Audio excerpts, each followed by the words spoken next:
Hello and welcome everyone. I'm Amethyst Rune Witch, and today I'm going to be talking a little bit about deities and witchcraft, not witchcraft, witchcraft.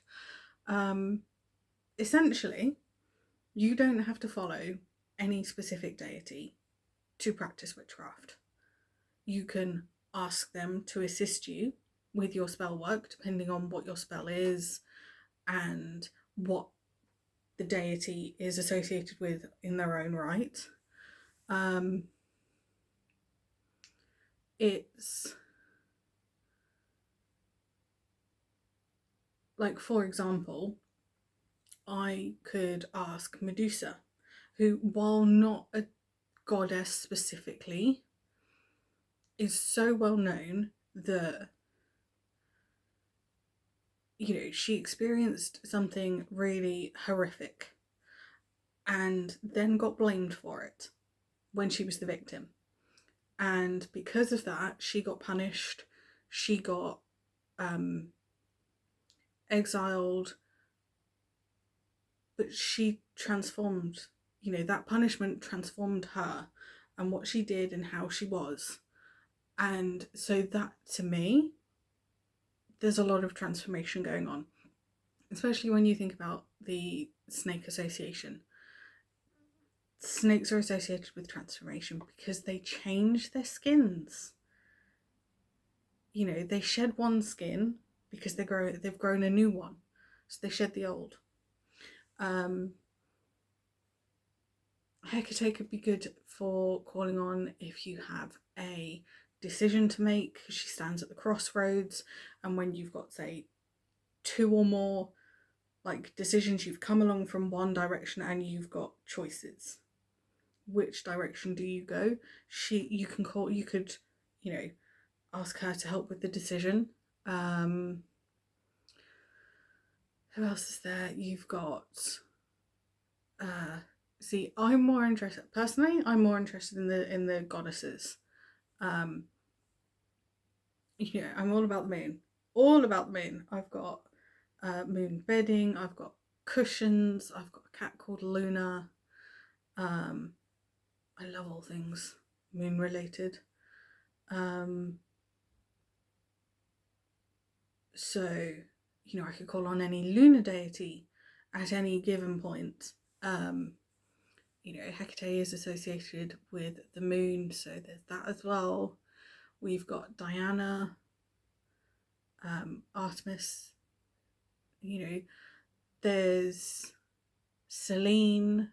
There is indeed a goddess called Luna. Just throwing that out there. Freya would be good for any kind of mothering, nurturing. What else is there? There's felines. She goes traveling in a chariot pulled by cats. Heimdall was the god associated with the Rainbow Bridge. So there's travel between the worlds. According to some, he's the one who gave the runes to the humans for their use. To some, Odin did that. Odin's the All-Father. He's the main man.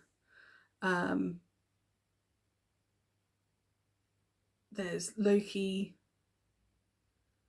god of trickery and mischief. You've got the got Thor, god of thunder and lightning. There's, depending on what you need for any spell you do, you can call on any deity you choose. You don't have to work specifically with that one. If you are wanting to develop a relationship with a deity to have a patron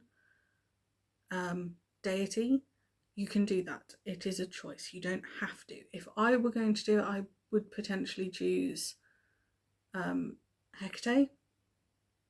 That's just me. There's what else is there? There's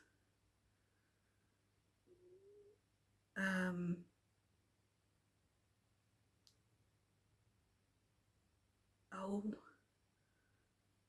you know, but I still wouldn't want to call, you know, it's a personal choice. You can work with them if you want to, but you don't have to.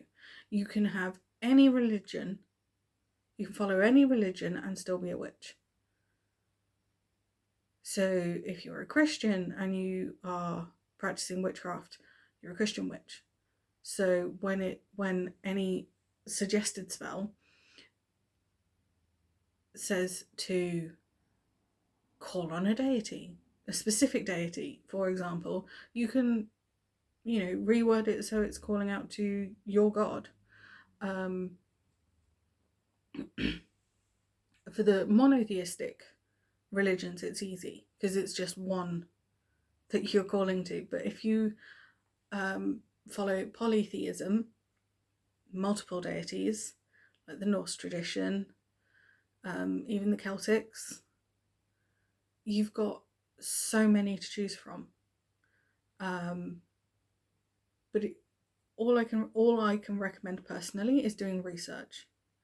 Look into their stories, their myths, the legends of them, and then go from there. And then, you know, develop a relationship, set aside. You don't have to have a massive altar. You can have, you know, a small space dedicated to lots of deities, but have each one have their own little space. You know, it's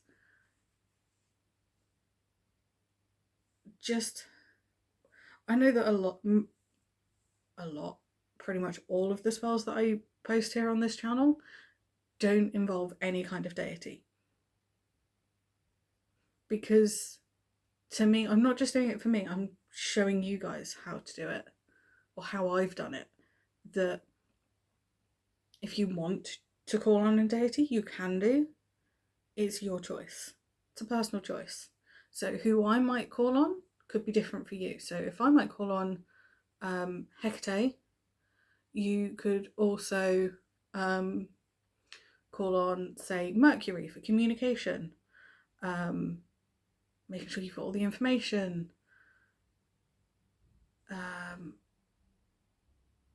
You know, there's a lot behind deities and witchcraft, because you don't have to have a deity. It is a choice. Who you call on is also a choice. So, for example, if you want to do a spell for success, like the fennel seed spell I've done, you could call on any deity relating to the sun. So for the Norse tradition, that is, I believe, Sol. I could very well be wrong. You know, the Greek Roman traditions, you know, literally anyone associated with the sun would work.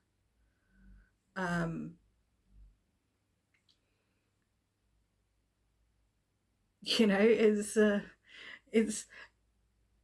I say this, most of these deities I don't personally have a relationship with them, but that is me. I am more drawn towards the feminine. It's just me. If I were to work with a god, I could, but right now I'm not drawn that way. I'm drawn more towards the lunar goddesses, although I'm fairly certain there are lunar gods out there, so, you know, it's,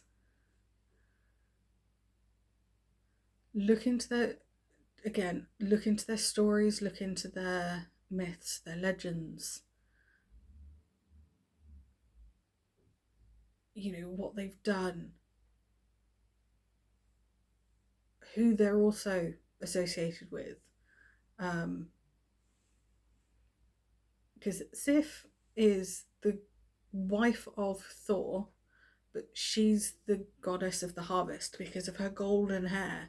So you could also say, well, she's associated with success, so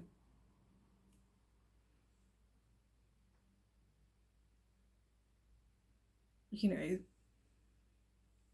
that's another possible connection. Do you see what I mean? There's so many little nuances that you can look into, but you can only do that if you know the stories,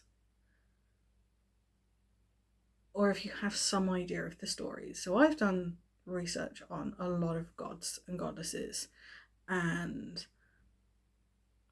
I think they're interesting. Still, mainly drawn to the the goddesses, but that's me. If you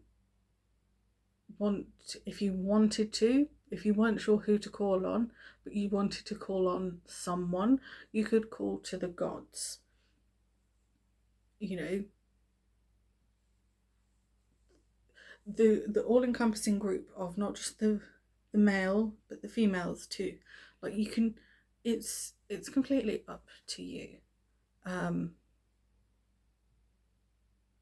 Going forward, I might incorporate deities into my spell work. I probably won't, unless it's my own personal stuff that I'm not sharing. It's just me. Do you know, like, I keep saying it, it's such a personal choice. You don't have to if you don't want to. Just because other people are doing it doesn't mean you have to. It's do what feels right. If it doesn't feel like the right time, just keep doing research, keep going, and develop a relationship later on. This is a little bit of a rambling one. Sorry. It's true. I mean, it's so different. It's because each deity has their own associations. They'll be associated with different plants, different herbs, different crystals, different, all sorts of different things. So it's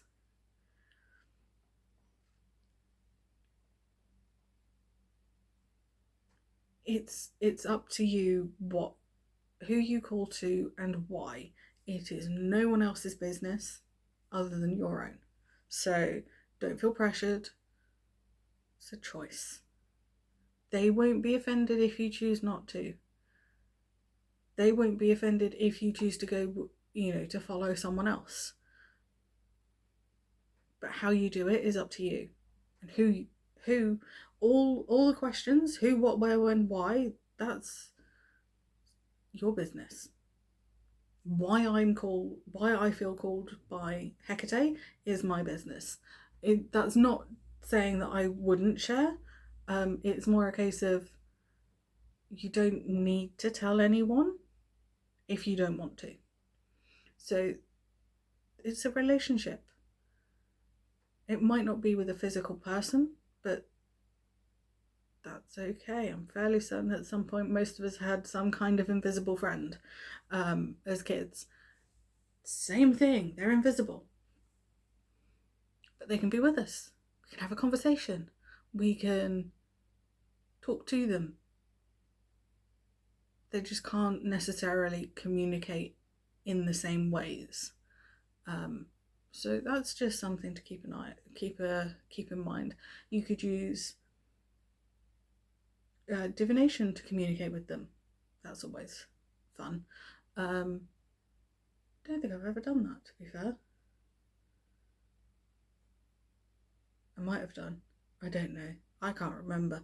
But it's one of those things where you can if you want to, but you don't have to. I will keep saying that. If you want to, do it. If you don't want to, don't do it. Choice. Anyway, I've rambled enough. I hope this has been informative. I hope it's helpful for anyone who maybe is thinking about